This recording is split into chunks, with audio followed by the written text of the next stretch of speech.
Hey, Chris. Hey, Mr. Scarano, how are you? I'm good, thank you. Um, so I'm going to keep my video off. I'm currently at Riverview right now, so Okay. so we're going to do this Hope from everything's Riverview. all right. Yeah, we're making it through. Just had a little bit of an emergency last night, and we're still here, but heading in the right direction. So Okay, good. we currently the live stream is up on our YouTube page. And we currently have about 75 attendees in the audience. They can see us, they can hear us right now. So if you want to certainly welcome them all. And that number we anticipate is obviously going to spike up as we get a little bit closer to 3 o'clock. Okay. So, Yeah, I'm just gonna get some things together and then I'll jump back on here in a minute. okay. And I have the presentation. It's ready to go. Will you or Brian or Mr. Lawson, will you be, I guess, sharing your screen directly? Would you like me to take over that role? Yeah, I believe Tom's gonna do it, but he may be having you, kind of share the screen as he goes through it. Okay, not a problem. Okay. All righty. I'll jump back on in a couple minutes. Thanks. Sounds good.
Hi, Mr. Rotolo.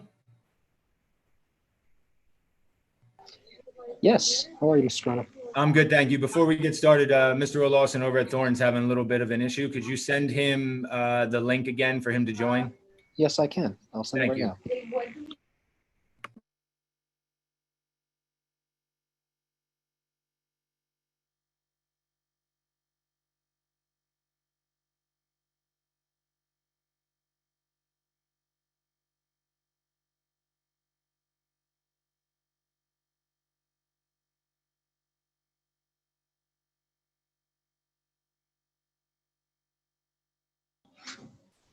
It's just resent to him, Mr. Scarano. Great, thank you. I let him know it'll be coming as soon as he jumps on. We'll get started there.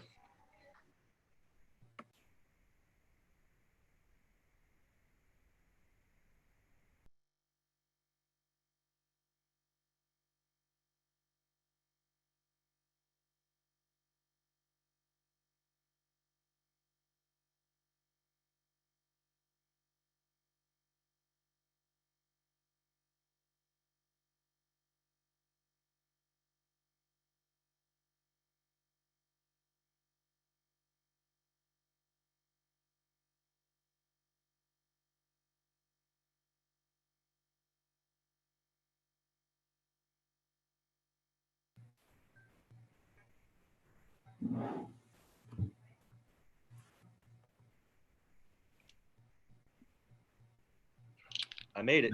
You made it. Awesome. Yeah, that All one right. wasn't coming through, Mike. Good. All right, well, I guess what we'll do, welcome, ladies and gentlemen. Thank you for joining us today for our first annual parent forum in response to our reentry and reopening plan that we'd like to review with you today. Hopefully go through a few brief points for you to understand sort of where we are as a district and particularly individual middle schools, and then look to try and answer some questions for you and infuse some building specific topics. Because generally speaking, the three plans across our buildings are very similar with some minor adjustments just based on building layout. So we aim to try and address some of those individual building issues today, but we're really happy to be able to be here together with you and share what it is that we have so far across the three middle schools, as we've really worked for a great deal of time together on a lot of these issues. So just to start off, my name is Mike Scarano. I'm fortunate enough to be the principal over here at Bayshore Middle School. Again, we'll be, going through a presentation and then discussing some questions that you may have specifically. So I'd like to turn it over to Mr. Curry at this time. Thanks, Mr. Scarano. I just want to thank everybody for joining us today. Certainly, we have a lot of important information that we'll be sharing with our communities, respectively, for each of the middle schools, and just in general, certainly the information on how we're going to be reopening our schools this year at the middle school level. I am Brian Curry. I'm also blessed to be the principal at Thompson Middle School. We're a great community. Not only is Thompson, but also Middletown. We put in a lot of work this summer, and we are really proud of our reentry plan that we'll be presenting with you tonight. Mr. Lawson. Good afternoon, everyone. I just want to welcome everybody and also thank you for being here. One of the things that excuse my nurse just walking. So okay, we're getting updates as we speak. That was my nurse who had a quick question, but I just want to welcome everybody, and I do want to say this: it has been a long haul since way back in March. I can't tell you for all of us. I'll speak for the other two. How great it was to have some kids in the building last week for orientation. So I really want to extend a welcome to our incoming sixth grade parents in all three schools. We had a chance to actually meet some kids the other day. It was, I'm not going to lie, the three of us and the district, it has been a long road to get to this point, working within the guidelines from the State Department of Health and the Middletown Department of Health to get to this point. But to actually see kids in the building and to try to get back to some sort of normalcy, it really gave me a feeling of sort of optimism, because even though we're gonna embark on this journey together, and I am gonna emphasize, we are gonna need your help, we're gonna need your flexibility, we're gonna need your understanding, because it's going to look different for a little while. But the optimism that I have is because I feel like it's our first step in getting back to normal. and we are going to get there, but we've got to get there together. So with that said, Mr. Rotolo, if you could, we're going to go to present view now. I'm going to go through a couple of slides with each of you, and then we're going to open it up for questions after that.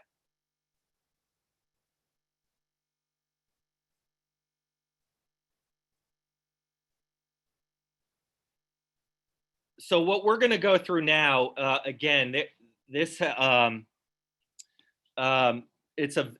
have very comprehensive plans, and we try to boil it down to the real important things and the specifics. And as Mr. Scarano said, without question, that there are going to be differences in each building just because of the layouts.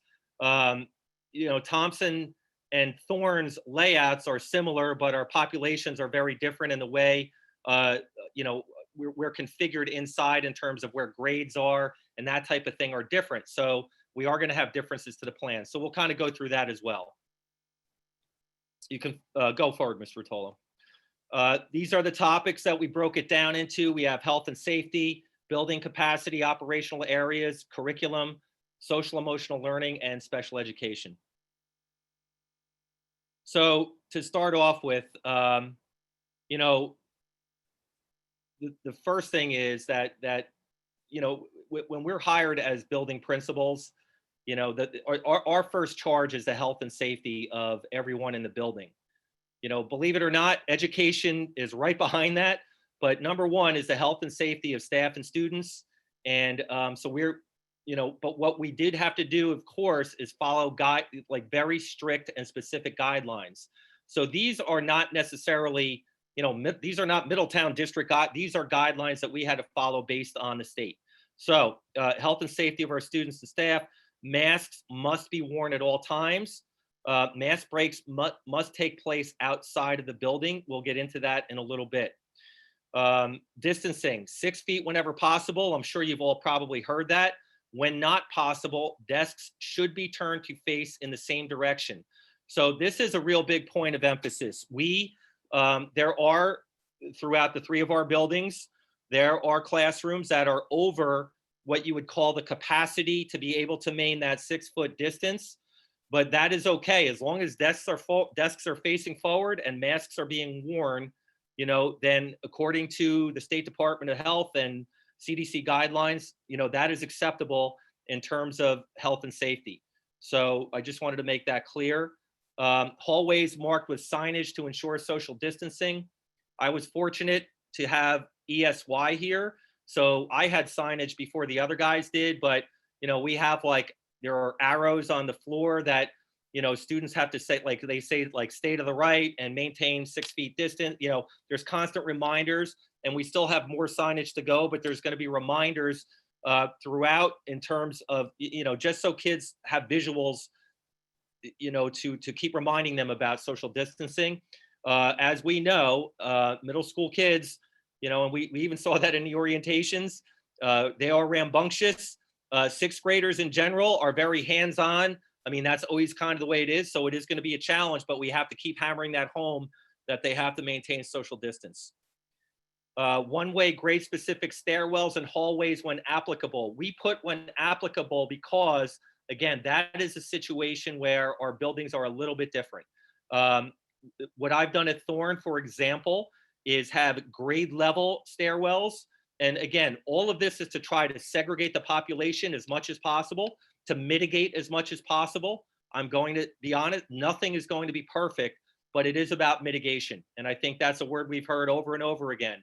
Nothing's going to be perfect, but that word mitigation, the most we can do is the best we can do. And if it prevents a couple of more kids from being exposed, then that's what we're trying to do.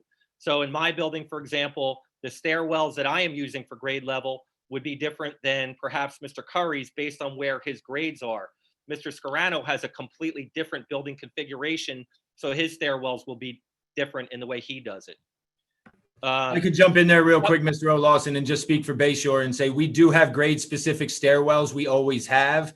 But the way our building is structured is 2 of those stairwells will have a separate up and a down, and one of them for one of the grade levels will be a dual up and down, but only for that stairwell with appropriate markings to the right and to the left. So that's how we'll address that here at Bayshore. And Mr. Olson, I'd like to chime in as well. Just so everybody knows that at Thompson, we have a 6th grade, a 7th grade, and an 8th grade stairwell that is up and down. We also have one stairwell by the Media Center that is for all students. So with the approximately 400, a little over 400 students that will be coming to the building on any given day, the traffic should be low on those stairwells by doing so. So at Thorne, and just an example, the only reason at Thorne that a 6th grade student would have to go upstairs is for world language. So it's one stairwell that won't be used by the other 2 grades. And, and there's very little traffic on it because they're not all going up there at the same time and they are going in the same direction. And, real quick, I want to jump into, before we get any further, Mr. Curry just raised something about, the amount of students that are going to be in. Keep in mind, we always have to bring ourselves back to, because as principals, the management of this thing sometimes seems overwhelming, but we have to remember we have 2 cohorts. So we're going to have, and then with a lot of virtuals, we are going to have less than half the building in the building at once, which makes it much, much more manageable. So I just want to make that clear to parents too, so you can get a visual of that as well. So Thompson, that normally has 980 kids in the building, likely might only have 400 on a given day, for example. Staggered class transitions and dismissal times when possible.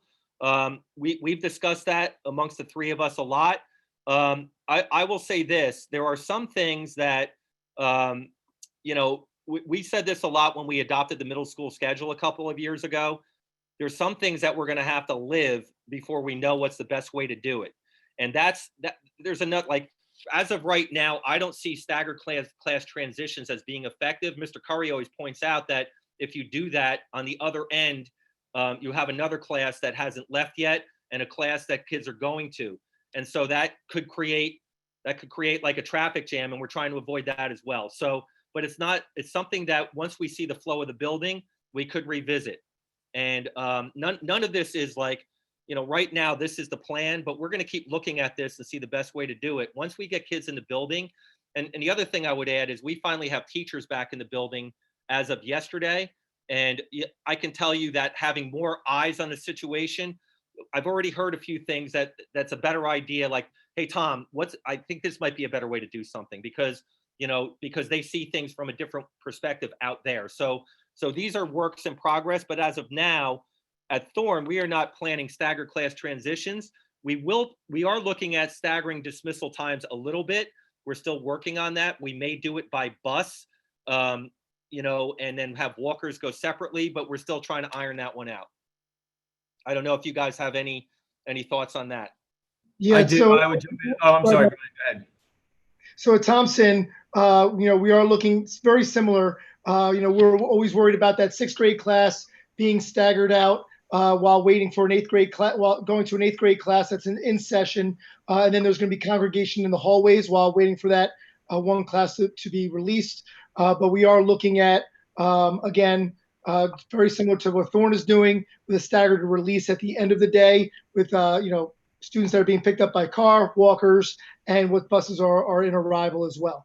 And to Mr. Lawson's point, I think one of the biggest things that, we'll be doing is, we creating this plan out of a bubble is really what has been the challenge throughout the whole summer.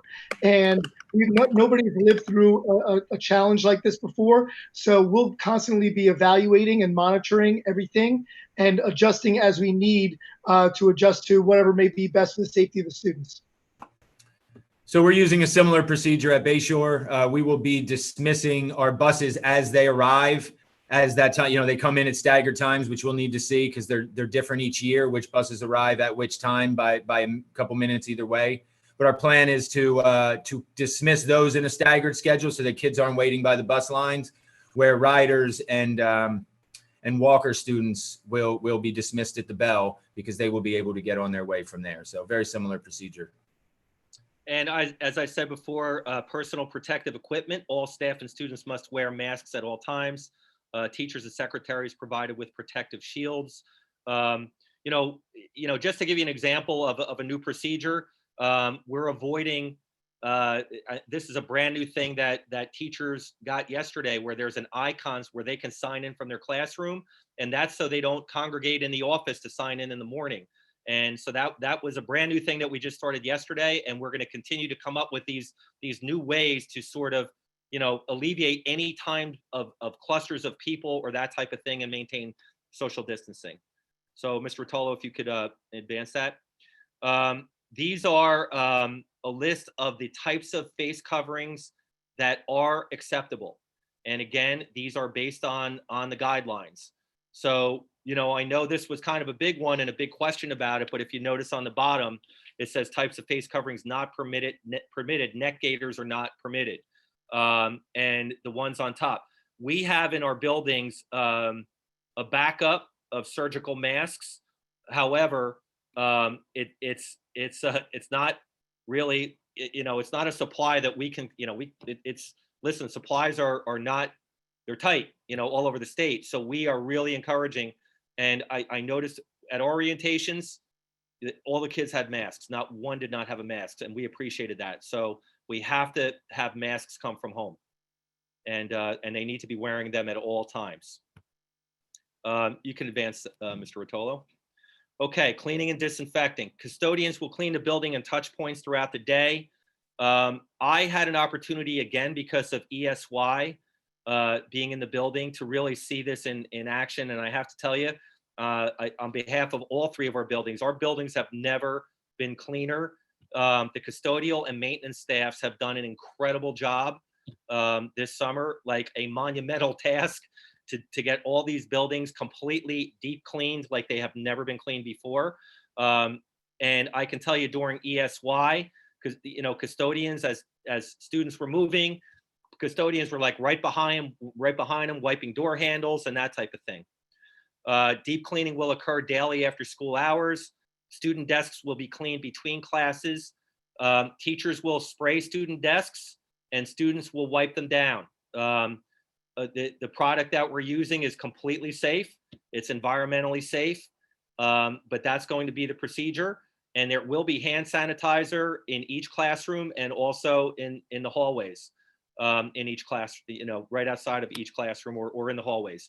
But that's going to be the procedure near the end of each class, that teachers will be spraying and students will be wiping the desks down with like paper towels. Teachers will also have micro touch rags to do like certain touch points, like door handles and things of that nature, sort of high touch areas. Screening and building access. This is really going to be an important one, parents. And this is going to be something that we're going to really be harping on, that you're going to have to get in the habit and do. We're going to be supporting you through it, but all parents must fill out a virtual screening form for their child daily, no more than 2 hours before the start of the school day. And basically it's a quick symptom check, and you'll be seeing it, and basically it's very quick to fill out. We already have staff filling it out. We have to fill it out every day as well. And basically you're doing a symptom check. It's self-explanatory. When it's pushed out to you, you'll see that you just have to check off that your child does not have certain symptoms that could be related to COVID. And also that you have taken their temperature and they don't have a fever. There's also questions such as, have they been exposed to anybody with a fever within the last 24 hours? That type of thing. But it's a very quick form to fill out, but it does have to be done on a daily basis and then submitted electronically. Student temperature checks are going to take place every morning at the buildings. This is an example of something that will be done a little bit differently at each building.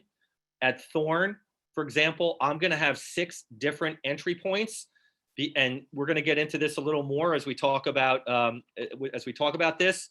But what we basically need, and this is what's going to be challenging, is a way for students to either get off of the buses and go directly to their rooms, or get out of cars and go directly to their rooms. So we needed to do this in an organized fashion where temperature checks could be taken with a low volume of kids, so they can simply go in through their designated entrance, temperature screen, and go right to their homeroom.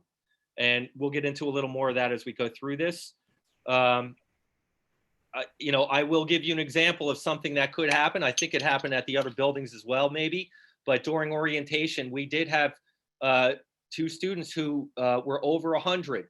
So, but part of that was they were standing in the sun for about 20 minutes waiting to come in. They simply went to the side. We're going to have areas for that. They came back and their temperatures were completely fine. And then they were allowed to enter. But we're going to be very careful about that. And so students exhibiting COVID-19 related symptoms will be relocated to an isolation room for closer examination. Actually, before I get there, if a student at the door has a temperature over the baseline, it's it's 100 point. It's I forget what that baseline temperature is, but it's over 100.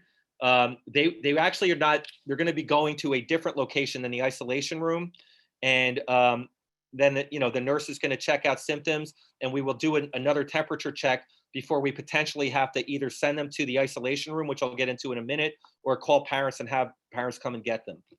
So each school, going to the next one, students exhibiting COVID-19 related symptoms will be relocated to an isolation room for closer examination. Each school had to come up with an isolation room where students could go to, so they could be checked out first by the nurse. And if they're experiencing 2 or more symptoms, they could potentially have to be sent home. And it'll be on parents. The guidelines are that if that's the case, that parents will have to come and pick them up within a half hour. All right, so that's an important thing to note. So this could happen at any time during the day as well. So if a student has 2 symptoms, if they have like a bad cough going on, and we don't know about sort of a pre-existing condition, but we'll talk about that a little bit later, and and is exhibiting some other symptom, then they're going to have to go down, and the nurse will check them out, and they will potentially have to go into the isolation room. So they're isolated from the rest of the building. And at that time, parents will be notified and have to come and pick them up. Or the nurse may determine that they are okay and they could go back to class. Okay, parents will not be. Can I jump in? Yep. Okay, just real quick to the parents, just so you know, regarding the virtual screening form, if a student is walking into homeroom and does not have that form filled out, they will be relocated temporarily until the form can be filled out at a different location for Thompson. That's the media center. And also know that in regards to the isolation room, if a student is being sent there, all the chairs and beds that would be in there will all be at 6 feet distancing throughout the time that those students are there. If I could just reiterate the screening form one more time, and we'll be using a similar location. We'll be using our cafeteria, which is close to our nurse's office, for our holding room, not for our isolation room. But just to go back to the screening form again, as Mr. O'Lawson mentioned, it is critical that it's not completed more than 2 hours prior. These forms reset every day for us to be able to filter through. So if you tried to do it the night before, it will be on that day and we will not be able to see it. So that may lead you to believe you've submitted the form when we're actually calling you that day to tell you we don't have it. So it is imperative to get into some sort of routine at home that you're not completing that form more than 2 hours before. We may not see it, even though you thought you have completed it. Just to reiterate and to go so for example, at Thorne, our cafeteria, we're going to split it in half with 2 holding areas. So if a student has a higher temperature coming in the building, they'll go to the one side of the cafeteria. But if a student has gotten past that checkpoint and gone to homeroom, and that's where it will be determined if they have their form filled out, and the form is not filled out, then they will be sent down to the other side of the cafeteria. Both of those sides will be staffed. And if it is determined that the student does not have the form filled out, then parents will be called and they will have to either submit the form from home, and then the nurse will somebody will take their temperature again before they're allowed to go back to class. Or if that can't occur, then a parent would have to pick them up from there. But that is separate from the isolation room. The isolation rooms also, we had very specific guidelines as to what we could use as an isolation room as well. So the next one is staff screening. Staff also has to fill out that same form. They have to, sign off that they have taken their temperature's been taken, and that they don't have any of those symptoms before they are allowed to come in the building as well. We've already been doing that the last 2 days, even without students here. Mr. Rotolo, if you could advance it. Okay, transportation. This is going to be challenging, and this is going to be one of those ones that's very different in all 3 buildings. And it's going to be something that I can promise you is going to be a work in progress, because I could probably guess that our 7th and 8th grade parents with us in all 3 buildings know that traffic isn't it's a challenge under normal circumstances. So basically, during arrival times, we need them to remain in vehicles until our doors open, which is at 7:45 a.m. We are going to probably have some backups traffic-wise. This is where we're really going to need your help and your cooperation. There's really no way around this one.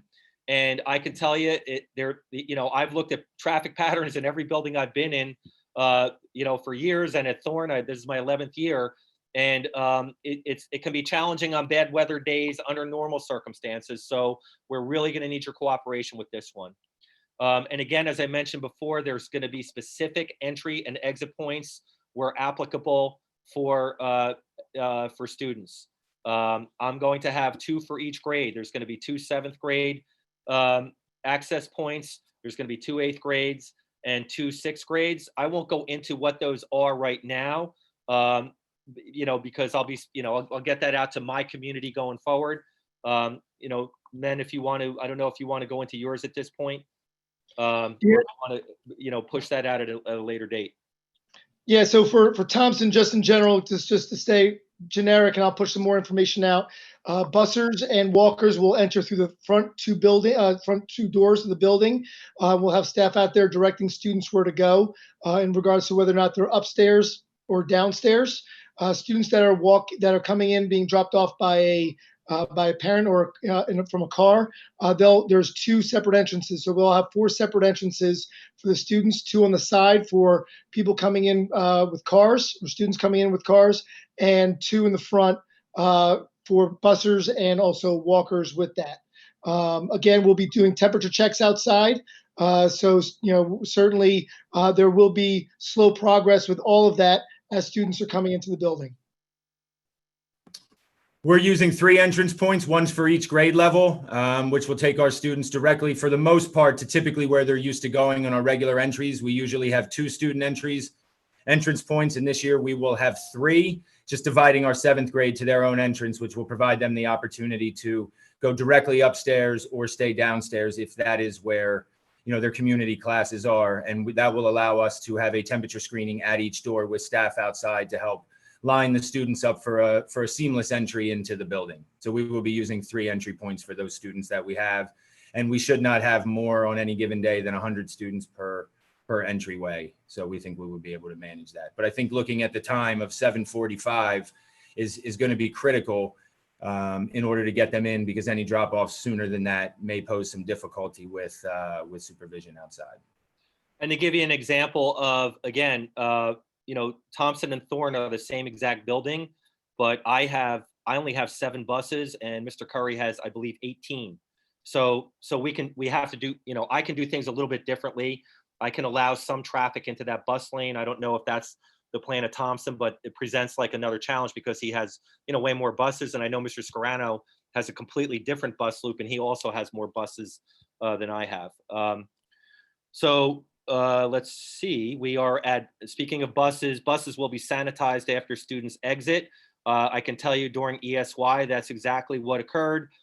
Students got off the bus and custodians were outside sanitizing buses like immediately after that.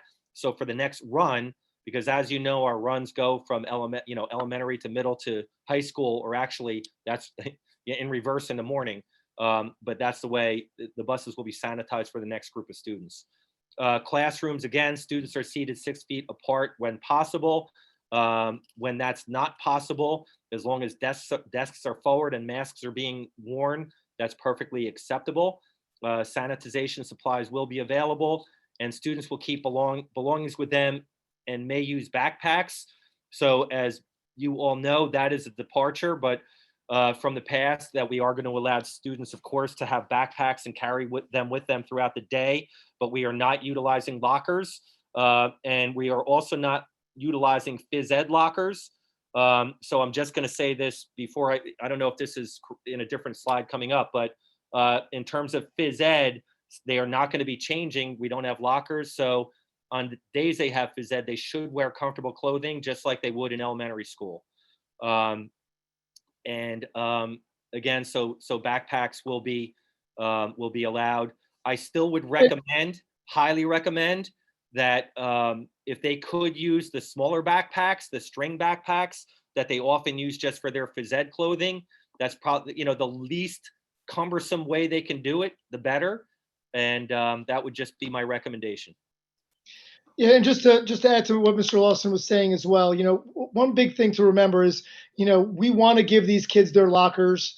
We want to get to the time when we get back to doing lunches and all these things, and these are all temporary things, so we can get students back into the building. So certainly that's the one thing with any of this stuff, that this is all temporary. I think we pretty much covered everything down to water fountains are shut down, but water filling stations will remain available. Mr. Rotolo, you could advance if you would. Curriculum, this is how the schedule is basically going to work. We've divided into cohorts, 2 cohorts, and we are going to be following the what's typically, it's with minor tweaks, the normal middle school early dismissal schedule. The AB cohort, so the A cohort is letters A through K in the alphabet on Mondays and Tuesdays, and letters L through Z on Thursday and Friday. Wednesdays are virtual days, and those will be alternating AB days. So for example, the first week, Wednesday will be an A day. The second week, Wednesday will be a B day. One of the things I want to point out with the alphabet, the district did this based on the entire district. It's really the only way we could do it, to sort of look at the entire district and see where sort of the 50-50 line kind of fell, but it certainly doesn't apply in a lot of areas when you're breaking down into houses and even into grades. I could give you an example. For whatever reason, one of my cohorts in 8th grade, the alphabet just does not really jive with sort of a 50-50 type thing. So instead of having 10 and 10 in a classroom, it might be like 14 and 6. And there's really no other way around that. It's impossible for us scheduling wise to sort of go in and tweak that for the most part right now, because it just creates a lot more issues on the other end. So I just wanted to point that out as to why it won't be perfectly 50-50. Instruction, all students, both in person and virtual, must attend class every day during the assigned time. That's a departure from how we did it in the spring. So at all times when you were virtual, you still must follow your regular class time schedule every day. And attendance will be taken accordingly. It's not going to be like in the spring where, they had the ability to maybe later in the day sort of sign in. They are going to be coming in on their regular class times. All classrooms will be equipped with webcams so that synchronous learning can occur. So students will do it that are virtual will actually be with the class in real time. That doesn't mean it's going to be for the entire block, but it will be for those periods of time where teachers are doing direct instruction.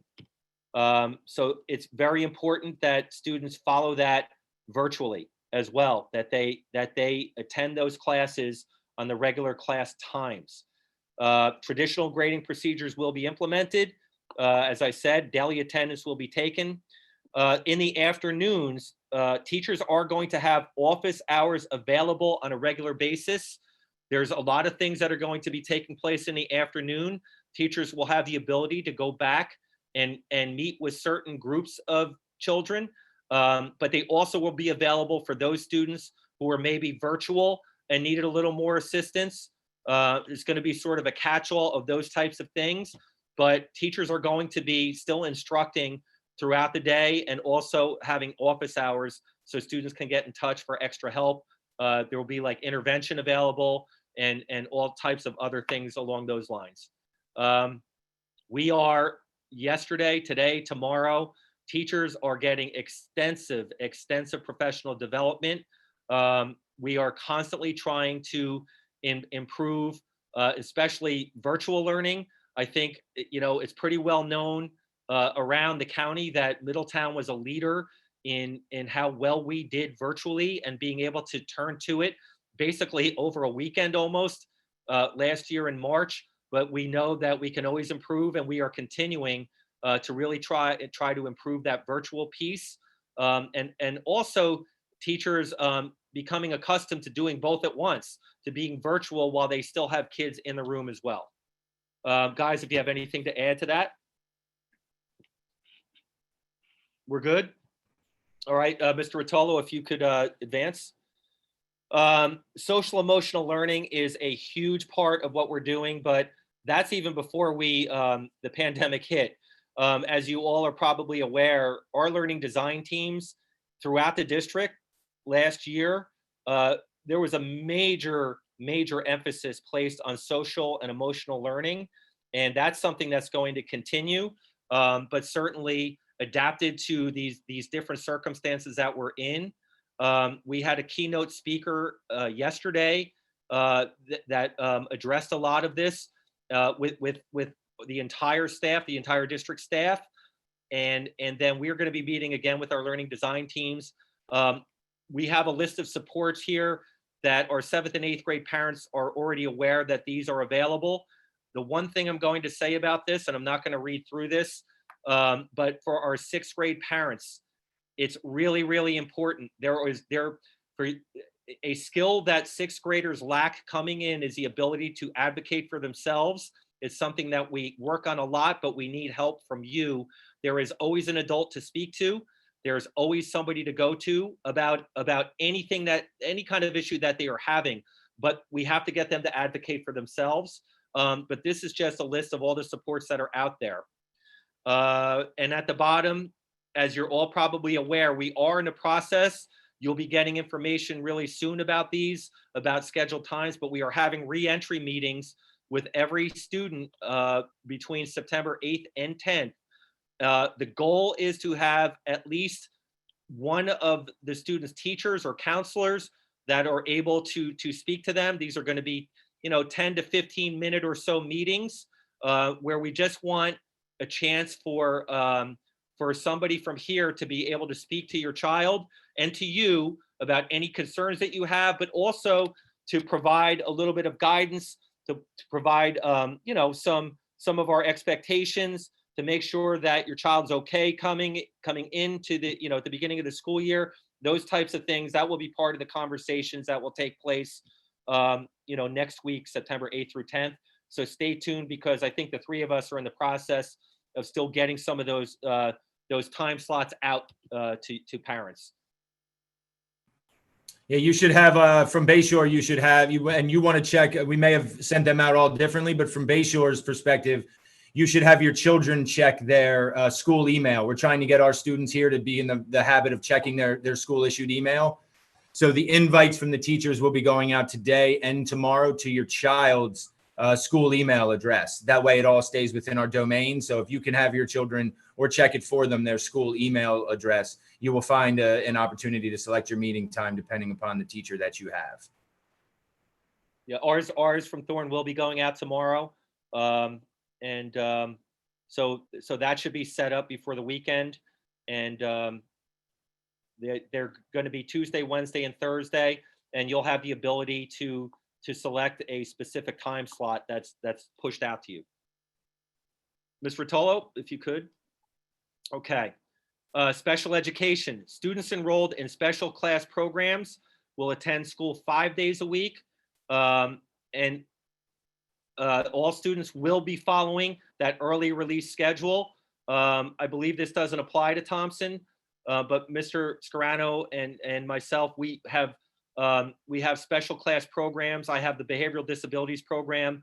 I have LLD and also multiple disabilities at Thorne.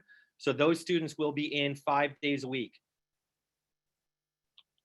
Yeah, at Bayshore, we have our autism program and an LLD program, and we are also in 5 days a week with a dismissal at 12:15 at the current moment. Right. And again, as Mr. Curry said, it is our goal. And I think you're probably all aware. If you have not, please read through the reentry plan that's on the district website. It's been pushed out to everybody as well. I mean, our goal, and we have a phased in approach, is as soon as possible to keep looking at the numbers. We want as many kids in as we can get, and going forward following the guidelines and based on what's going on with COVID-19 around us. So that is our goal. And we're going to be increasing gradually as we can based on the circumstances. And of course, those are the supports that we have in place for special education, our paraprofessionals, related services, case managers, and counselors. Mr. Rotolo? Okay, so these are just some additional resources that will be available to you. This will be pushed out and available, so you can access those. And basically, I think we're pretty much done with the presentation, and we're going to be able to open this up to questions.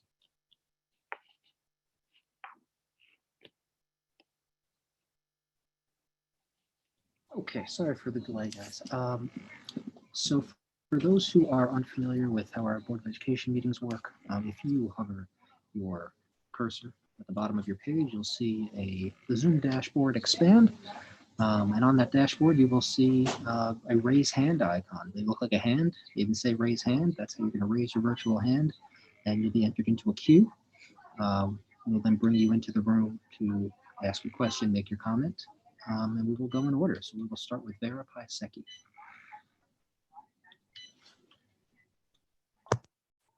Hi, can you hear me? Yep, hello. Hi, great to see you all. I'm one of the parents that has multiple kids in the district, so I've heard a bit of what you guys has spoke about. Can you guys talk about how specifically you're going to push out information specific to the schools? Because I guess I don't want to take up all the time with my specific questions, but they're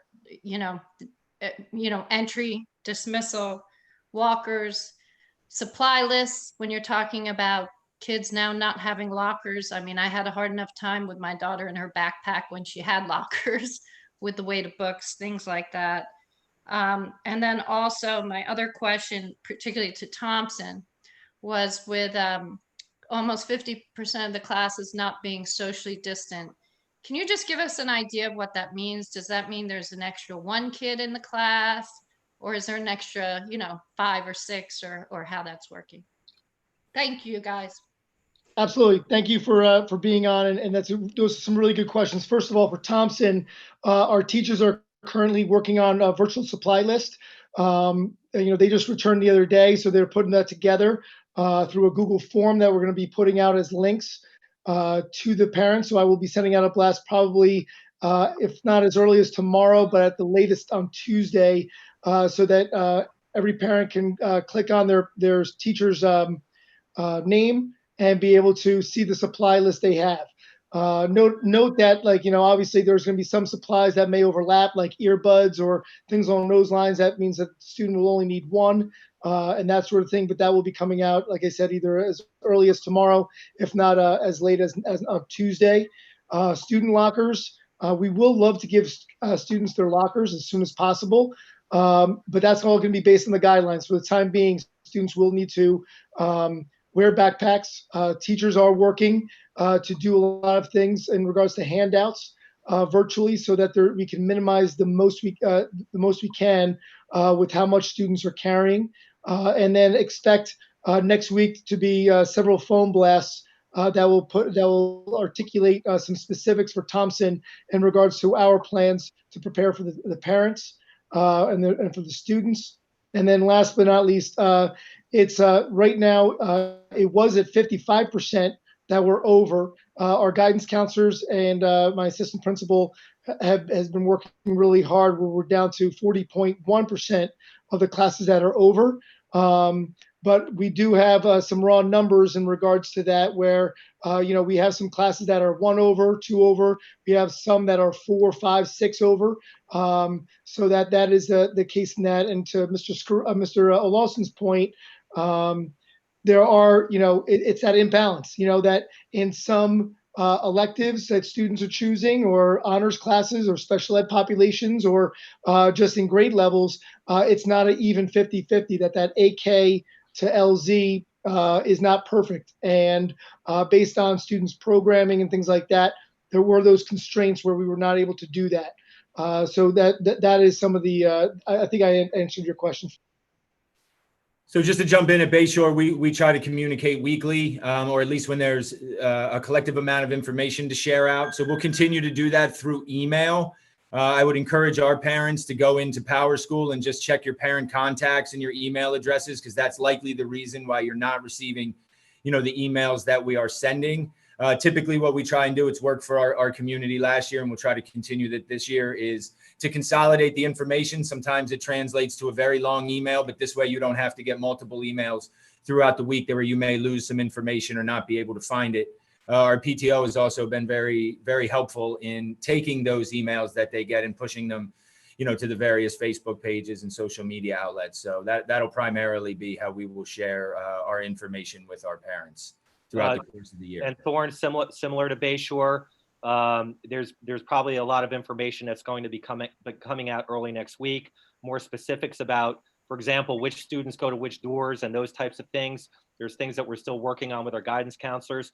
I would just offer this advice that I especially 6th grade parents coming in, and I know supplies is always, it's a little different than elementary school, but you're going to a situation where you have 6 or 7 or 8 different teachers now with different expectations.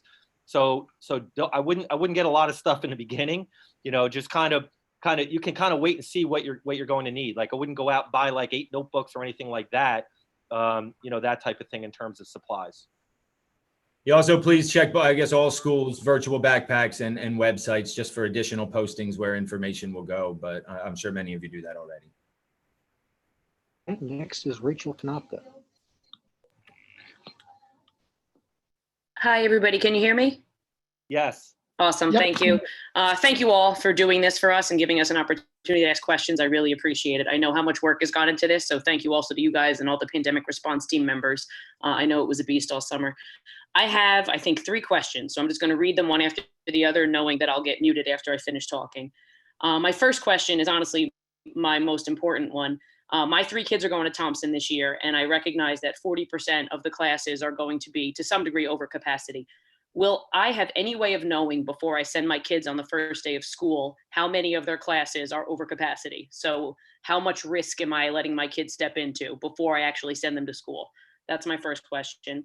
My second question is, when the kids are home on virtual learning, do they have to have their video on to kind of prove that they are actually engaging with the teacher? Is that going to be a requirement this time? I know in the spring, Google Meets were kind of optional and kids weren't always required to have the video on. So I'm just curious what the rules are for this time. And then my third question is, after the kids come home and have lunch, what is the expectation for their time spent doing schoolwork? I know there may be homework, but is there any expectation of synchronous virtual learning where they will have to log back on at a specific time to their computer to participate in the afternoon? So I'll take the first one. So again, I just want to emphasize that based on the guidelines, and I understand your question, and it's definitely, it's a great question, and it's an important question, but being over capacity does not put you necessarily at risk as long as you have desks facing forward and students are wearing masks. And so again, that's based on the guidelines. I understand what you're saying. So we all have rooms in all 3 buildings that are over capacity, but based on the guidelines, it's not really considered a risk. Do you guys want to, I know the other question was about video. Yeah, so in regards to the instructional piece, so we're going to ask students to be on on their Google Meets and have their video on. Certainly, I've asked my staff to let students know that the video may be on. I know that some teachers' practices may be to show their screen on the smartboard so that they can get a good thumbs up or thumbs down if they need to use that if they're going over a problem and that sort of thing. So, but students will be asked to be at least on live, if not asked to be on video by teachers, depending on the activity and things. So students should be prepared to be on video. And then in regards to the afternoon requirements, students need to see that, number one, the day is going to seem a lot faster than normal because it's 40-minute blocks. They're used to 1 hour. They're going from class to class to class. They're going to have their masks on, especially at the beginning. It's going to seem, I think, like a fast day. And I think when they go home, they should take a deep breath. They should eat some lunch, but then they are going to be required. And what I would recommend is immediately start with independent work, whatever the homework is, and that sort of thing. And as if they were in school till 2:40 doing schoolwork.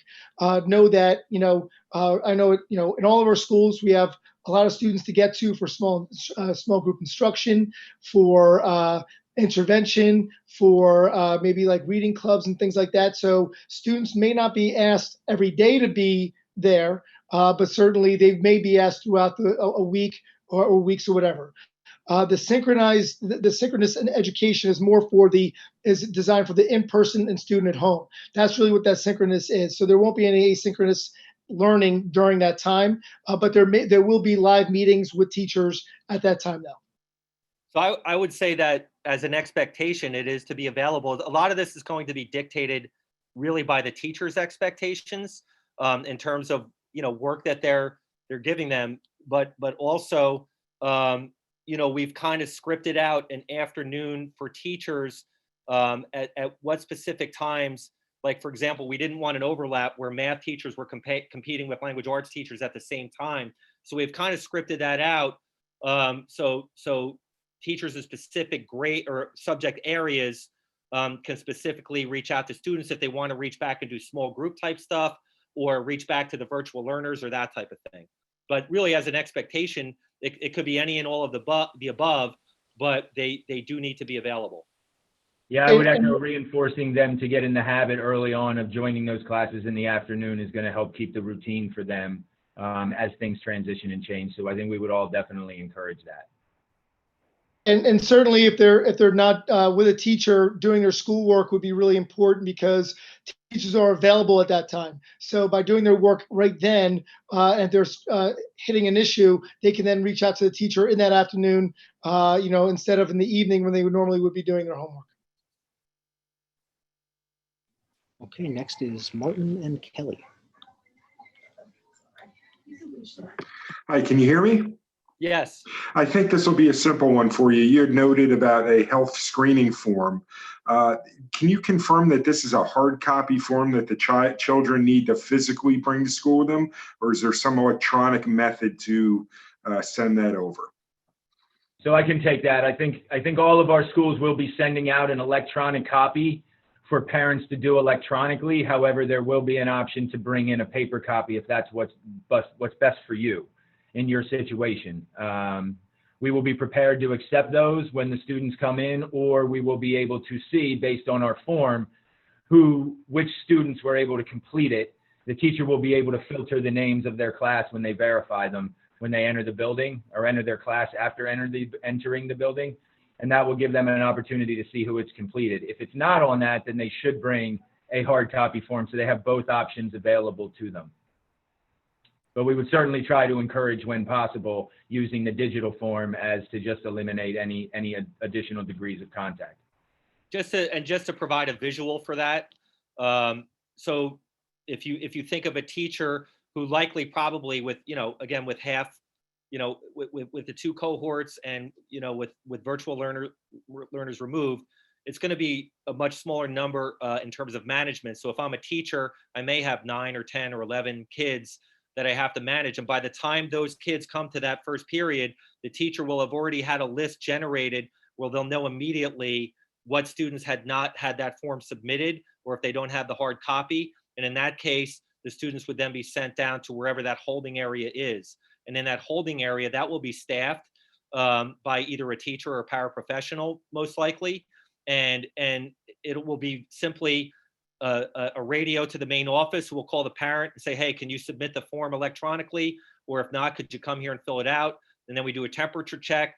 And hopefully we have that process streamlined enough where we can get that student right back up into class. Okay, next is Denise. Hi, can you hear me? Yes. Yes. Hi.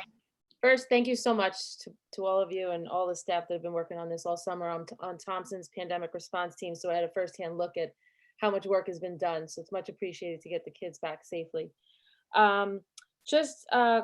I know we talked about the supplies before, and it was mentioned a drawstring bag. I mean, I know in the past they've had big binders, and so just keep that in mind. I guess if I don't know that a drawstring bag would be would work, I guess, depending on what the supplies are needed. Clarification on the alternating A-B days. I know you mentioned in the presentation the A day going back and forth, but it's every day going back and forth between A and B, correct?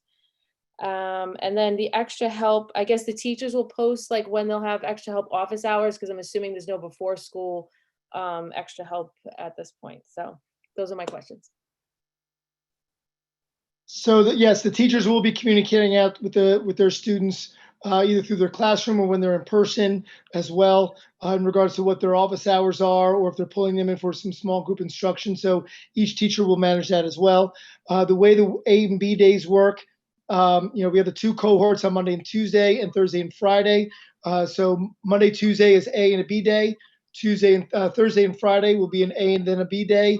Wednesday we'll start off as an A day the first week. The next week will be a B day, and then it'll keep alternating after that. And I just want to jump into, if you look at, or if you can access the school calendar for the year, there are certain weeks where, for example, if there's a Monday off, that Wednesday virtual day is essentially sort of eliminated, and cohort A would go, like, let's say there's a Monday off. I think there's a couple of weeks where cohort A goes Tuesday and Wednesday, and cohort B goes Thursday and Friday. And there wouldn't be that Wednesday virtual day. Okay, next is Katie Gonzalez.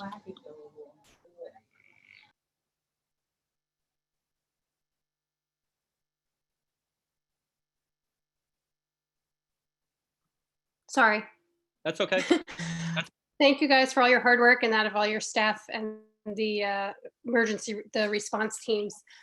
Denise asked my question and it's been answered, so thank you very much. Thank you.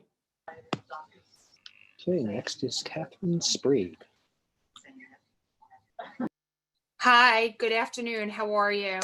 Hello. I'm Hello. actually new to the district. So my son will be coming in from, we're coming in from out of state. So I just had a question about how to secure his Middletown email. And then my second question is related to after school sports programs, if you'll still be able to participate in these types of programs. Thank you. What building are you in?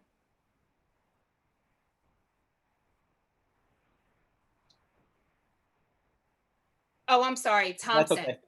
Yeah.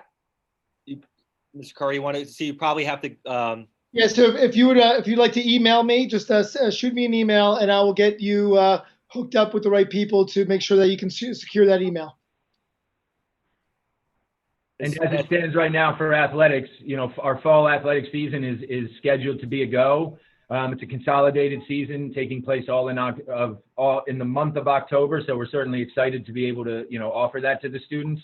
And at the moment, students who would like to participate are able to do so, whether they are virtual or not, if that answers your question. So, whether they've chosen that option, they are still able to participate in athletics, but will have to have the required physical forms into the school nurse, as well as the family ID system completed prior to the students being able to participate.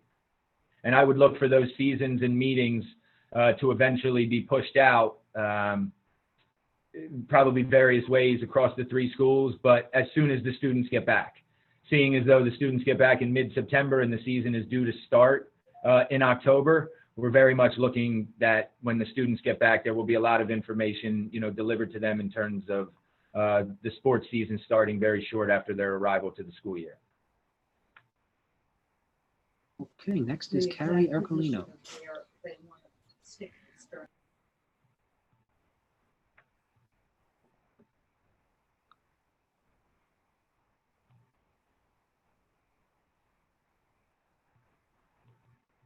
Hello, Carrie. Okay,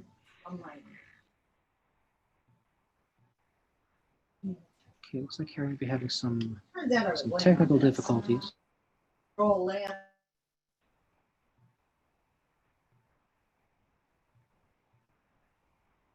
So we'll keep her in the queue and we'll move on for now. Is it working? Oh, there she is. Hi, Carrie. Oh, hi. Thank you for all your time and efforts on your presentation. And it's obvious that you guys have been putting in a lot of time and effort to make the kids safe, and I really appreciate that. My child's an incoming 6th grader to Bayshore, but I expect all 3 schools will probably want to address this question. So you've talked about bus riders and parent drop-offs remaining in their vehicles, but if my child walks or ride his bike, where will he go if he arrives early?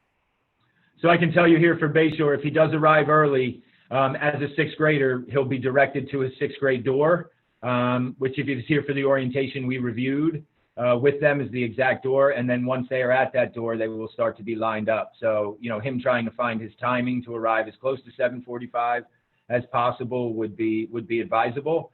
But the students will be directed to, at least here at Bayshore, when they arrive, we will start to line them up in specific sections by their door so that once we are able to let them in, it's a quick and seamless process, as especially for, weather-related days. At Thorne, also for orientation, we pointed out we're going to have 2 entry points for 6th grade students. And one of them is actually where they would normally come in under normal circumstances. And one thing to sort of put everybody at ease, we always have a lot of supervision outside under normal circumstances anyway. So we're going to have teachers on duty. I know the administrators were outside in the morning and that type of thing as well a lot of the time.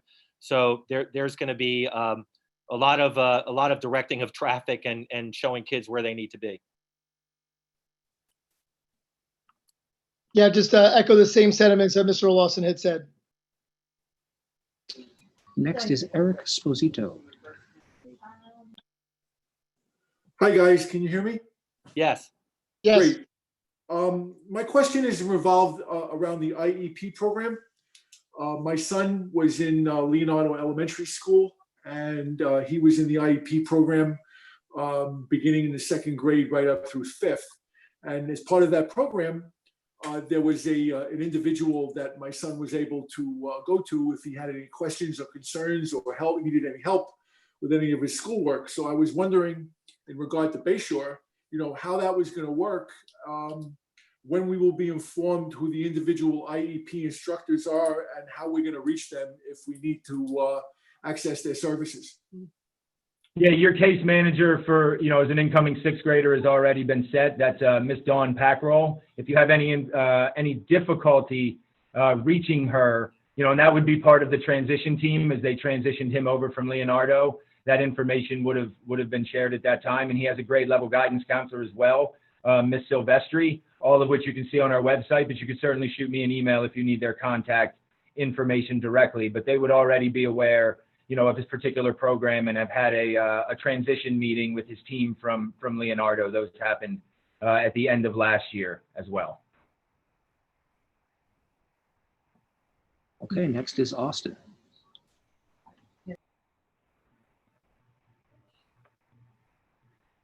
Hi, everyone. I just wanted to confirm the start times for Thompson and the end times for when they, for the days that they have to be at school. And then I'm assuming that's the same times that it would be for the virtual days as well. Yeah, so the times that Thompson has is the times that Bayshore and Thorne have. At 7:45, we're going to open the doors to allow cars to release their children, for the buses to release the students. off the bus to go to report to the doorways that they're supposed to be at, or enter through the building through, and then to get to homeroom. We're doing it at 7:45 because from 7:50 to 8 o'clock, students should be walking through the hallways and reporting directly to their homeroom. So we're creating a little bit of a buffer of time to, unload the buses and get out of the cars and that sort of thing. Homeroom does start at 8 o'clock and goes to 8:05. We'll have 6 40-minute blocks throughout the course of the day, and each of our school days will be ending at 12:15. And that will be both on the regular day, in person with the hybrid, and also the fully virtual days on Wednesdays. Students will be expected to follow the 8 to 12:15 time schedule. Okay, next is, I don't have a first name here. Last name is Celentano.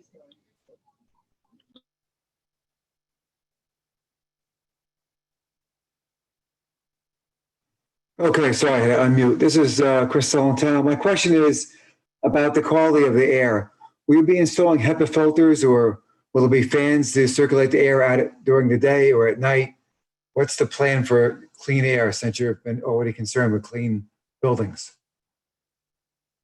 So we have HVAC systems with, with roof units, and basically the types of units that we have, they submit.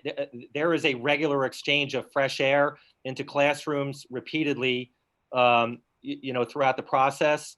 All of our HVAC systems have been approved in terms of the guidelines. So, we're actually in pretty good shape in terms of that in the district. I know a lot of districts aren't. Okay, don't have a full name for this account, but we'll bring them in.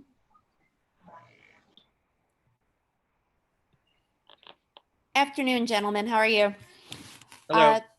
My question's in reference to the IEP students as well. Obviously, they will have access to their caseworkers, but in reference to the virtual days specifically, how are they going to be able to work with the special education teachers?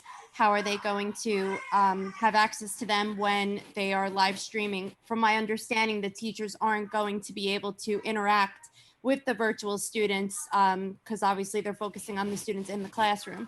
So how are they going to support the students with the special needs and accommodations? And also for my children who are starting on Thursday, Friday, how are they going to know what to do on their virtual days on Monday and Tuesday for the first days of school, since they obviously haven't been in the classroom to log in and start up with their Google Classrooms? Thank you. So I know what we're trying to do here is send out information for everybody to join on the first day, which I'm assuming is likely in the same schools, so that we'll get those teacher classroom meets out for everybody to get on the same page, once the teachers establish that and set it up, and will share those codes with us. We're looking to currently try to put them on our guidance counselor, grade level classrooms for them to be accessed, as well as the website, so that once it's there, you'll be able to join the classes that way. I don't know if that's different for the other schools, but that's very similar to how we'll be sharing that out, either through email so that everyone can see it and find their teachers, or we will reference that information, which will be placed on our website, to have those students get started promptly on the first day during their class times. One of the things I want to add too is, again, our students have been through this a lot in the spring, and so they're, in this district, they're familiar with the ways that they need to log on and Google Classroom and all those kinds of things. So that's a good thing as well. But also, we're going to be doing the same thing on that Monday. It's going to be like a day for everybody, where all those things are pushed out, even maybe beforehand, with some teachers trying to get information out in terms of that as well. Yeah, Thompson, teachers will be sending out emails regarding the class codes that they can students can join on in order to, and they'll do that through the through their PowerSchool and Google accounts that they have. So they'll be communicating that out. I was planning on putting out a blast next week. Part of one of my blast information is for students and parents to be on the lookout, not only for the class code, but also for those reentry meetings. So, and to answer your other question, so the other piece of it is, again, the virtual piece is not perfect, but there will be also the ability to have paraprofessionals supporting during synchronous learning on, like in your case, on that Thursday and Friday. But that's also an important part of what you're going to be looking for in terms of that extra help, is what goes on in the afternoon when teachers will have the ability, especially for those virtual learners, to sort of reach back and address any questions that they might have, based on what went on in the classroom. But there also, again, I want to, sort of reiterate that there are going to be webcams available for parts of those lessons where they will be sort of live, live in terms of real time, in terms of what's going on in the classroom.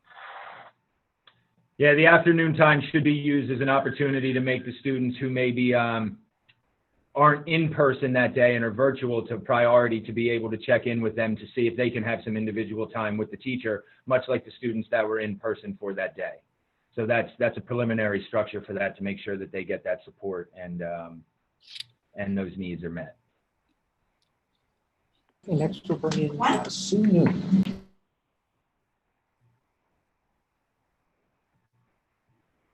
Hello, can you hear me? Yes. Yeah. Okay, hey. So my question is this: with the normal cold and flu season coming up, how is it going to be decided, or what are the parameters for sending the kid home sick and then the kid being able to come back to school when they're better? Are they going to have to get COVID tests every time they go home sick? Are they going to have to quarantine just to rule out that it was just a cold? So our nurses will communicate a lot of that information, because they will be doing many of the initial screenings and discussing with the parents. Preliminarily, there may be times where you have to take the child to a doctor, and then the doctor will do a secondary screening to determine whether or not it could be a quarantine or an isolation situation, or if a note is provided that it's, something else that would, but either way, if a child is sick and the doctor just, states it that way, that, we wouldn't emphasize that we want the child to return to school until they are 24 hours at least symptom free. And one thing I wanted to point out as well, if you have a situation where, for example, a student has seasonal allergies, it's probably a good idea to get a doctor's note ahead of time. So that's on record. So if these symptoms sort of crop up, which they certainly will at some point, if it's already on record that they have seasonal allergies, that's something that the nurse will be looking at. And one other thing I might add, when we get into situations where somebody could test positive, or displaying symptoms, we are going to be in contact, and we're required to be in contact in certain instances with the Middletown Board of Health as well. Okay, next is Stacy Jones. Hi, everyone. Thanks for all of your efforts. It's truly appreciated. I know it's been a tremendous undertaking. I have a few follow-up questions. I know you mentioned a few minutes of homeroom as the kids get settled from 8 to 8:05, and I know having a 7th grader, there's typically morning announcements and things of that nature. For kids who are virtual or on the virtual days, how are they going to access that information? I know that's usually how they get a lot of the information. So what is that flow going to be? Secondarily, in terms of, there was a reference to like teachers minimizing handouts at one point and trying to do a lot virtually. So again, on days where they're virtual or if they're completely remote, how are they handling, that paperwork, so to speak? Is everything able to be submitted online and to be received online, or are there things that they're going to have to obtain somehow from the teachers? And then in terms of band, I would like to understand how band is happening. I know there's been a lot of studies as some colleges have gone back that much more than 6 feet is needed. Like for example, flutes, they're saying they need 20 feet of distance between 2 players for it to be safe. So are these classes happening in the building or outdoors? I know they talked about suggesting outdoor classes, but I know weather's a factor there. So I just want to understand what's being done to mitigate risk for students who are in band in the classroom. And then homework, in terms of these kids are virtual, they're going to be online every day. So one of my concerns is the amount of screen time. I know, I have a student going into 7th. I know some of the classwork at that grade level can be heavier from having an older high school student. So how long, if all of their, assignments are going to be online and they're going to be expected to log back in after their lunch and they're on for each of their classrooms on a virtual day, are they going to be spending 12 hours a day on the computer? What is the level of homework, and is there any differences being accommodated in terms of what's assigned, given the amount of screen time these kids are going to have under these circumstances? And then lastly, in terms of cross country, like who would I contact with specific questions about how they're handling certain things about practices and the meets and things of that? Would that be Mr. Curry, or who is responsible? Because I'm at Thompson. Thank you again. I'll hit a few. So in terms of athletics, I'll just answer that one. We actually have a meeting with the athletic director early next week to go over some of the guidelines. And one of the things, and I'll circle back to band real quick too, and just to give you all an idea of what we've been dealing with, I believe new band and chorus guidelines just came out yesterday, and that's something that we haven't had a chance to really digest yet. As far as I know, we are planning to be able to do it in some capacity, but those guidelines did just come out for chorus and band. I don't know if the other two principals have had a chance to take a look at it, or if our director of the arts, Mr. Graziano, has had a chance to look at it. But chorus is a good example for me, of one of those classes that is over capacity, but we will have the ability to move that to an alternate place in the building, perhaps the media center or something like that. Again, we're going to be following the guidelines, whatever the guidelines say. And just to, certainly answer, some of the other questions regarding Thompson, and also in general, the guidelines, last guidelines we've received is as long as 6 foot distancing has been established. And again, regardless of other articles and guidelines that may be out there or things like that, the guidelines that we have currently are the only guidelines that we can go by. So right now, as long as we can establish 6 foot distancing for band, students are allowed to take off or lower their masks to play an instrument. We do have a couple of larger classes that we have relocated to the cafeteria, so that where we can establish that 6 foot distancing, so we can do that. Chorus, we are still asking students to keep their masks on to the best of their ability, but if we can go outside and set up cones at 6 foot distancing and sing out there, certainly our neighbors will be happy to hear some great music from our Thompson chorus. Handouts, teachers are very used to going virtual from last spring, where everything was, all handouts were that way. So unless it's something very, useful to hand out, the vast majority of quote unquote handouts will be on the Google Classroom for students to use during that time. Morning announcements will be posted in the morning for those virtual students, on our website for any type of information with that. And you can reach out to Travis Boff, who is our athletic coordinator, regarding any questions you may have for athletics. Okay, next is Megan Callis. Hello. First, just like everyone else, I really want to thank all of you, everyone on the response teams and the teachers. I know that this is a very complex time and challenging for all of us, and just appreciate your time and efforts. First question, very, very easy. Mr. Olison was talking about ESY. I have no idea what that stands for, so I would love just to know what that acronym is.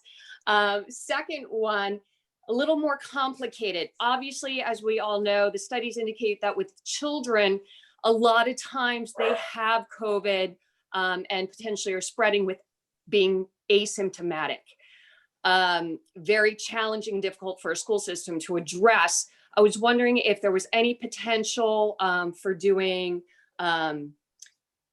testing at the schools, on site, et cetera, or is that just budget non-friendly for you guys? And finally, in terms of sickness, unfortunately, my daughter has a tendency in the cold and flu season to get sick quite a bit. Again, dealing with COVID tests, turnaround times have a tendency to be rather extensive. So 3 to 12 days is where we've been, at least in terms of my family and their test times. Will they be marked absent for that time? How is absenteeism going to be handled during this time? Again, I understand the complexity of all this, just trying to figure this out given where we are. Thank you. So ESY stands for Extended School Year. It's a program that we have in the district for special needs students. We have it every year. This year it was housed at Thorne for the older kids, and at Harmony right next door for the younger kids. It had been at Bayshore like the previous several years. So that's to answer that question. In regards to, we'll take some guidance from our nurses on that. Should that particular situation pertain to you and your child, and, potentially where they are with returning to school. But we don't anticipate, if they're sent for that, I think it would depend on whether they could attend classes virtually while they were out or not. And we would have to look at that as where that falls with our attendance guidelines. But I think our goal is to make sure that the students are safe and deal with the attendance, on a different end of that. But if they still are able to attend virtually, then we would like to try and continue that to keep the students as engaged and part of the class as possible. And then once all the protocols have been cleared, have the student transition back to class as seamless as possible. Understanding that, sometimes when students are sick, it's just impossible for them to work in any capacity. So a lot of that will depend on the individual child, but having the ability to have them attend classes virtually if they're in a quarantine or a testing situation would be ideal to continue their education and continue the flow of where they are so they can pick up seamlessly when they return. Okay, next is Malika Ganem.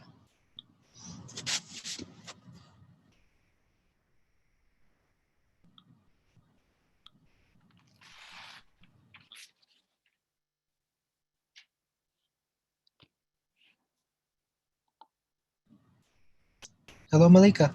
Yes, hi. Can you hear me? Hey, yes, we have. Oh, hi, sorry about that. First of all, I'd like to thank you all for everything you've been doing. Some of my questions have already been answered, including the one about attendance. I am glad to hear that a kid that is not feeling very well could now still attend school, even virtually, and not having that counted against them. The question that I had was also about after school sports activities. And I understand that they are happening and all that, but I'm just was wondering from a timing standpoint, they used to happen right after the 3 o'clock or the 2:45 dismissal. Now, will they be happening after the 12:15? Or would the kids have time to have lunch and then join in, whether they're physically at the school or virtually?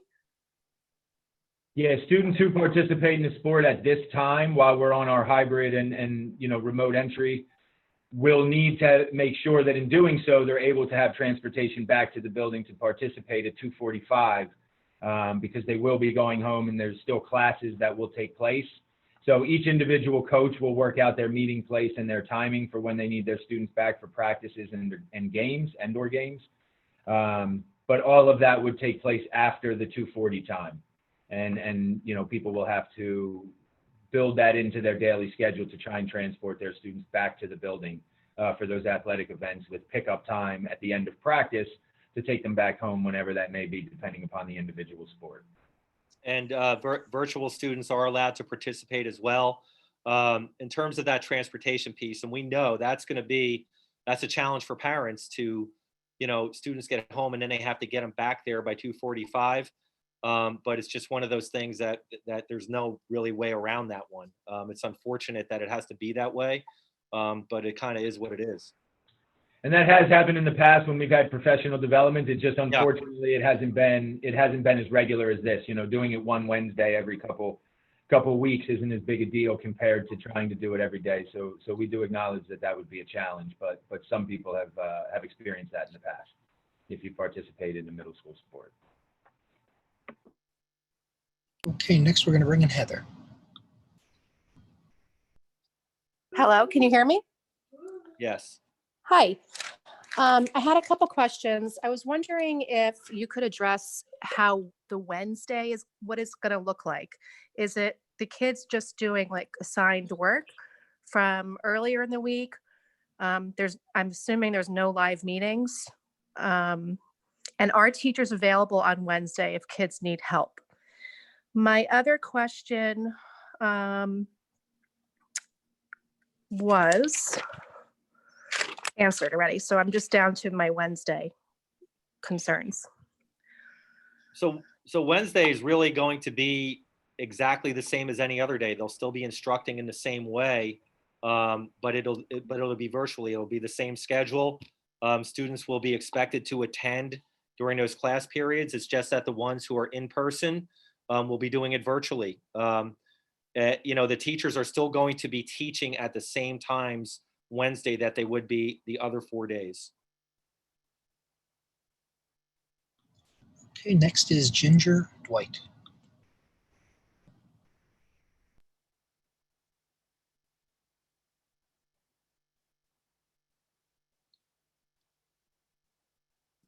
Hi, can you hear me? Sorry. I have a child who's going to be entering Thompson, and I have a question regarding the IEP. She is going to be in person for 2 days a week. And I'm wondering where we are with Wednesdays, because there was something notated that if the numbers were low, students with IEPs going 2 days a week could possibly come in Wednesdays if needed. I was wondering where we were with that. So the design in regards to that is once we start school and we've gotten the students in and we've run through our schedule, we can start accommodating students based on class sizes, based on the functioning of the building and the curriculum, if not only just Wednesdays, but possibly even if it can dictate, we'll be evaluating whether or not we can bring in students 4 days a week. So that's something that we'll be evaluating once we open school. Know that also just a few weeks later, by mid-October, our plan, if everything goes well and depending on the state of the COVID situation, our next phase will be to bring in all IEP students into the building during all those days. Okay, next is Victoria.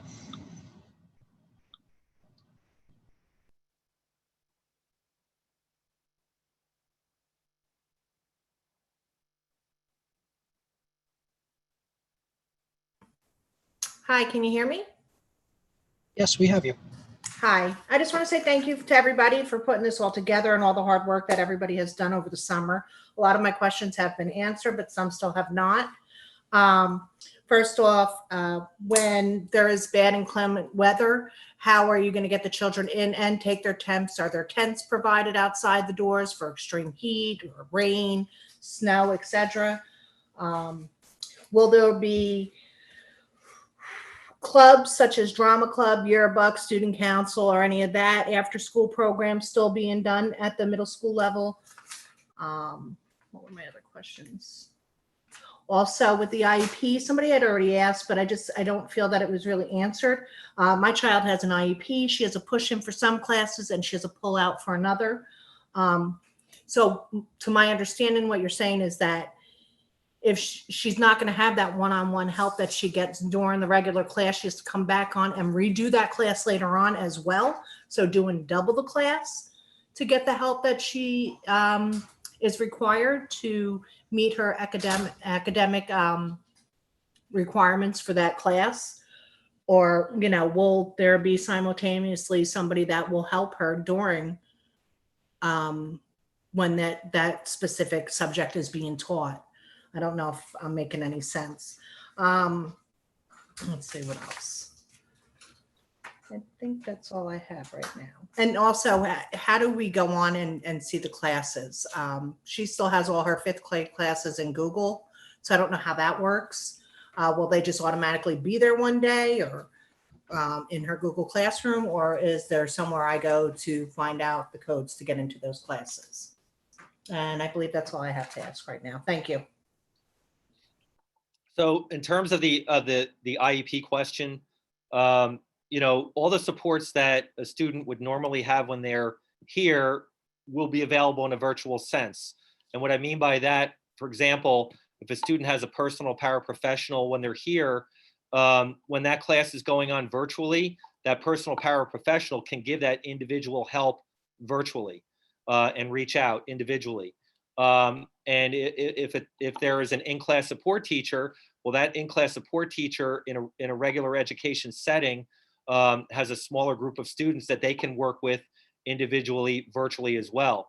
The piece about the afternoon that we were pointing out is really only for extra assistance if needed. It's not like repeating the class or anything of that nature. So, you know, I hope that kind of addressed that. And the inclement weather one, again, that's why we're having multiple points of entry, so we can streamline the process. I can say that at orientation, it's almost like they're walking right in the building with how fast the temperature checks can be taken.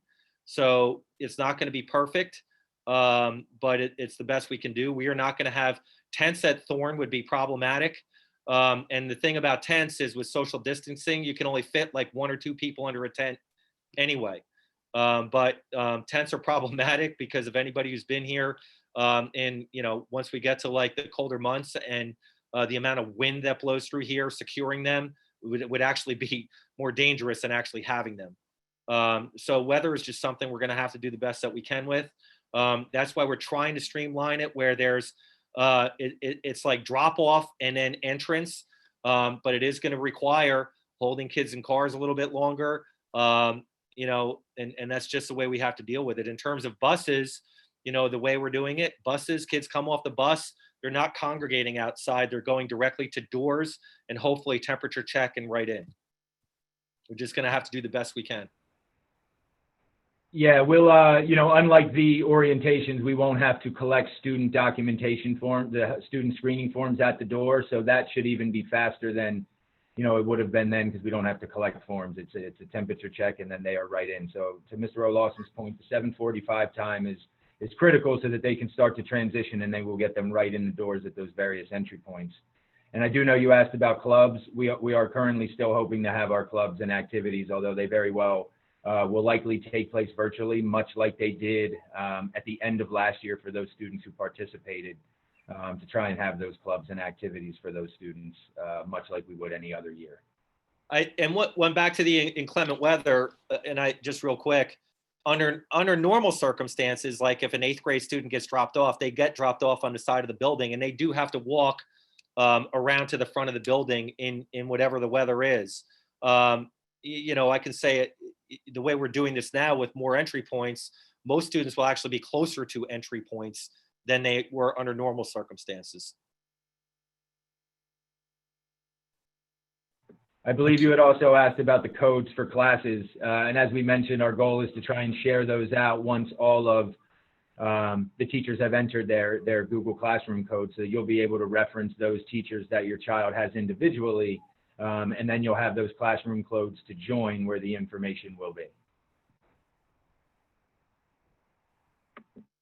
Okay, next is Miss Anissa Mendez.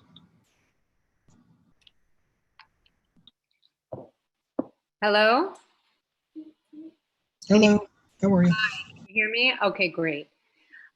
We're new to Middletown and we'll be going to Thorne. She's in the 6th grade, she's incoming 6th grade. And I guess my main concern is, and top priority, is her the social emotional impact of all of this. It sounds like you guys have, you know, crossed your T's and dotted your I's on all the safety, and I really appreciate that. But this is really daunting for the kids to go back to school in this capacity. And we want her to feel as normal as possible in all of this. And I know it hasn't been easy. So I just have a few questions. Is there a place where, for example, students need to somehow remove the mask because they need to recoup themselves or whatever? Is there an area for that so that they can have a breather? My second question is, should parents have to worry about like teachers discussing their personal ideas about COVID? Not everybody is, we all have different ideologies when it comes to COVID. It's very controversial. So I'm curious about that. And I'm also curious, will there be any disinfectant sprayed in the, inside the school? That's concerning, especially in terms of allergies and, whatever the disinfectant can do if you're breathing it in all day. So those are my 3 questions. Thank you.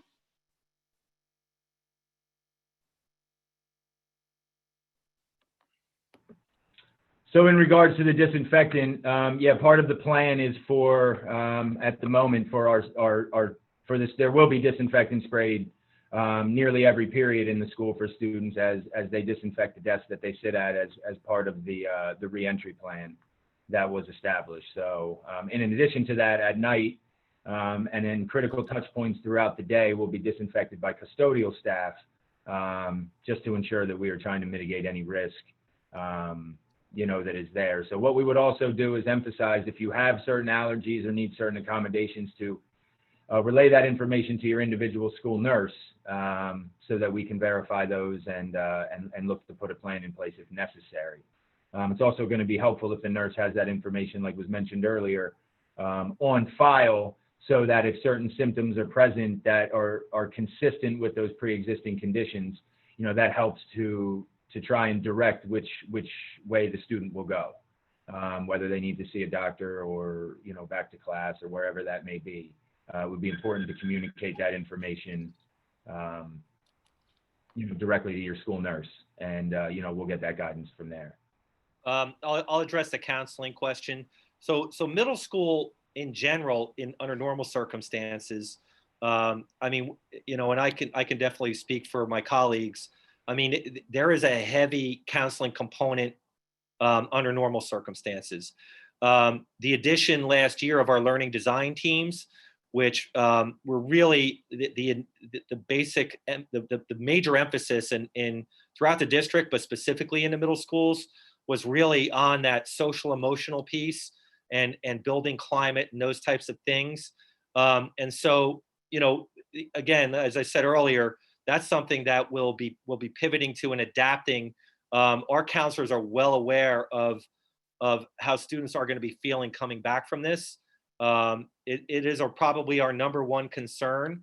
And also in those reentry meetings next week, when teachers are going to be, to meeting kids and that type of thing, we're going to be asking how kids are doing, before we want to know how they're doing before they actually enter the building. So as soon as we have them, that we can provide those supports. On another note, also virtually, we did, there was a huge emphasis on our counselors reaching out to those students in the spring that we identified that could be struggling even in a virtual sense. I do want to say we are going to, Mr. Rotolo does have to go to another forum right after this. So we're probably going to go until 4:45. So we have, time for a few more. Okay, next we'll bring in Shannon Ellis. Good evening. Thanks for this forum. I just have a real quick question. I have a special needs child in Thorne that sometimes wears his mask and sometimes he does not want to wear it. Is there something put in place where the teachers can try to help them keep it on? Or is anything set in place that what if they don't want to keep it on? So, we are certainly understanding of students that are going to have those difficulties. What we do have to consider is the health and safety of everybody. So, we're going to make every effort to assist your child in being able to keep it on and whatever we need to do. But it's also one of the reasons why we can pivot to virtual if we have to, if that student is struggling. We certainly want all students in school as much as possible. But we also, it's sort of a balancing act, and it's also something, and you actually raise a really, really good point. It's something that we're going to have to deal with on an ongoing basis. What is that fine line between a student who struggles with that, and we're going to have to pivot to virtual. But with that said, and I'm not speaking about the mask thing specifically, but one of the things, like if health and safety protocols in general aren't being followed, it's not like we have a need to like treat it disciplinary in terms of like a suspension or anything like that, because we do have the virtual component. So students who aren't complying to certain health and safety protocols, we are going to have to consider everybody else in those in that sense, but we can pivot to virtual. Okay, next is Jamie Kenny.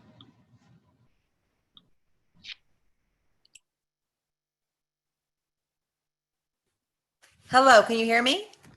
Yes. Yes. Hi, how are you? So I just wanted to say thank you again, and I know you guys are really busy. I have a few questions to ask. I'm also an educator. I've been teaching in Homedale for the past 20 years. So I'm coming on as a teacher and as a parent. I do have a few questions for you regarding IEPs. I did speak with Mr. Curry, and I did talk to my daughter's case manager. And obviously I know the law regarding IEPs. So here are my questions. My first question is, does every child from Thorne and Bayshore, are they going regardless of if they're in an LED classroom? Is every child that has an IEP going to school 5 full days? That's my first question. Because I know Thompson is not. My other question is, when your child has an in-class support room teacher and the teacher is teaching live or virtual, will that special ed teacher branch off and do a different small group lesson like they normally would for that child to meet their IEP needs? And another question I have, like I hear the word can a lot. They can go on in the afternoon, or they can have another meeting. My suggestion is for the children with IEPs, instead of saying can, that they will meet with their special ed teachers in the afternoon so they can actually target their needs and meet their IEPs. And the last thing I wanted to just say is, did we maybe consider having just the sixth grade students that have IEPs going back at least 4 days for both cohorts to get them acclimated with school? And how many kids have IEPs in Thompson as to why those kids can't come back? Thank you so much. So I'll just address the first question. Thorne and Bayshore, no, it is just like it's just our students in our self-contained programs. Again, I have behavioral disabilities, LLD, and multiple disabilities. Our students with in-class support and resource are following the same schedule that would be followed at Thompson. And that is the same here at Bayshore. Only our special class programs, autism or LLD, our pull-out resource and our ICR sections will be attending the same schedule as Thorne and Thompson at this time. And one of your last questions too, in terms of was it considered, I will say that there wasn't anything that wasn't considered. We throughout the district, in terms of how can we get the most kids in possible and cohorts and all those types of things. We are at capacities and over capacities, although, as I stated earlier, we are okay in terms of that. But if you look at the phase-in programs, like the first phase-in, as Mr. Curry said, which I believe is in the middle of October, we're hoping to move those other IEP kids in. And so that's kind of where we're at right now. Okay, I think we have time for about 5 minutes left. We have time for a few more, so we'll bring in Kristen Ruby. Hello, can you hear me? Yes. Hi, thank you. Appreciate you taking our questions. I have 2 questions. One is, there are a lot of forms in the virtual backpack that are physical forms, so personal data sheet. We have a form about summer reading. We have vaccination forms. What do we do with all these actual physical forms if we're not sending our children into the buildings? And my second question is, if you do have a student that's in school that gets sent home with a symptom or a fever, or even reports that they went home and had a fever, what happens in those classes where you've got overcapacity as far as social distancing goes? What happens as far as quarantining, and how are you going to ensure the safety of the other students in the class when that happens? Thank you. So in regards to the vaccination forms, certainly because of the fact that the district reopening plan is for the middle and the high schools is not to have any drop-offs of parent items other than any type of medical items or eyeglasses. So certainly coming to the building to drop those things off would be appropriate. I would only recommend that you reach out to the school nurse or the main office in regards to communicating that you'll be coming into the building. Our reentry plan is based on the stay in the car policy, very similar to doctor's offices. So when you arrive to the school, we all ask that you call the main office of the nurse's office to see if you can come to the door for that. And I know you had mentioned the seating. What we're doing is we're obviously emphasizing with our staff that a consistent seating chart for those students in the building is maintained, which will help us with the contact tracing should there be symptoms that are reported to our nurse that need to be looked at further. What it would be is that would allow us to isolate the group that might be nearest that student or students and begin our tracing process from there. So it is very likely and will continue for some time that your children, when they are in the building, will have the same exact seat in each specific class, because we'll need to reference those seating charts regularly should those situations arise. So that's our current plan for now. And then the nurse will be involved in the decisions of which direction the student goes depending upon what symptoms they're presenting at the given time. And then the nurse will start to direct the students and the parents as to where to go from there in order to get the appropriate testing and clearance to return to school as quickly as possible, which will then allow us to go back and look at the students seated within that vicinity so that we are able to make the appropriate notifications at that time. Mr. Lawson, Mr. Curry, Mr. Scarano, with that, unfortunately, I do have to hop off and prepare for this next meeting. We have 2 more coming up tonight. So at this time, I think we could bring it to an end. Let me just, I would just like to thank, those were phenomenal questions. And we're really happy to have this opportunity to get a lot of this information out to you. And, just feel free to reach out, at any time if you have further questions to any one of us. And again, it was, a pleasure actually being with you. And also questions where, things that we still have to think about. But I appreciate, really, really good questions. So thank you. Yeah, I would reiterate what Mr. O'Lawson said. Just take a moment to thank everybody for your time. I know, we've been meeting now for almost 2 hours. So your diligence in trying to get this information so that you can reinforce it to your children is obviously important. So we appreciate the time you've given us and the questions that we can ponder going forward. I also want to just thank Mr. Rotolo for helping manage our session with us today. I know he's got a lot of these going on, and it was very, very helpful in doing so. And for Mr. O'Lawson for leading us through the beginning of the presentation. So thank you to everybody, and we look forward to hearing from you and getting our students through this next phase, hopefully with a greater return on the horizon sooner than later. Yeah, no, along with Mr. Rotolo and all the parents, I also want to thank Mr. Scarano and Mr. Lawson. Just so everybody understands, the 3 of us collaborate on a daily basis, literally, if not multiple times a day, as we were working toward what it would look like for middle school with our pandemic response teams and other specific things. So I also want to thank them for that collaboration as well. And also echo what Mr. Lawson had said. Certainly, if your question was not asked tonight, certainly we encourage you to reach out to your building principal with any of the ones that you were not able to do so. Thank you. Excellent. Thank you, everybody. Have a good night. Thanks.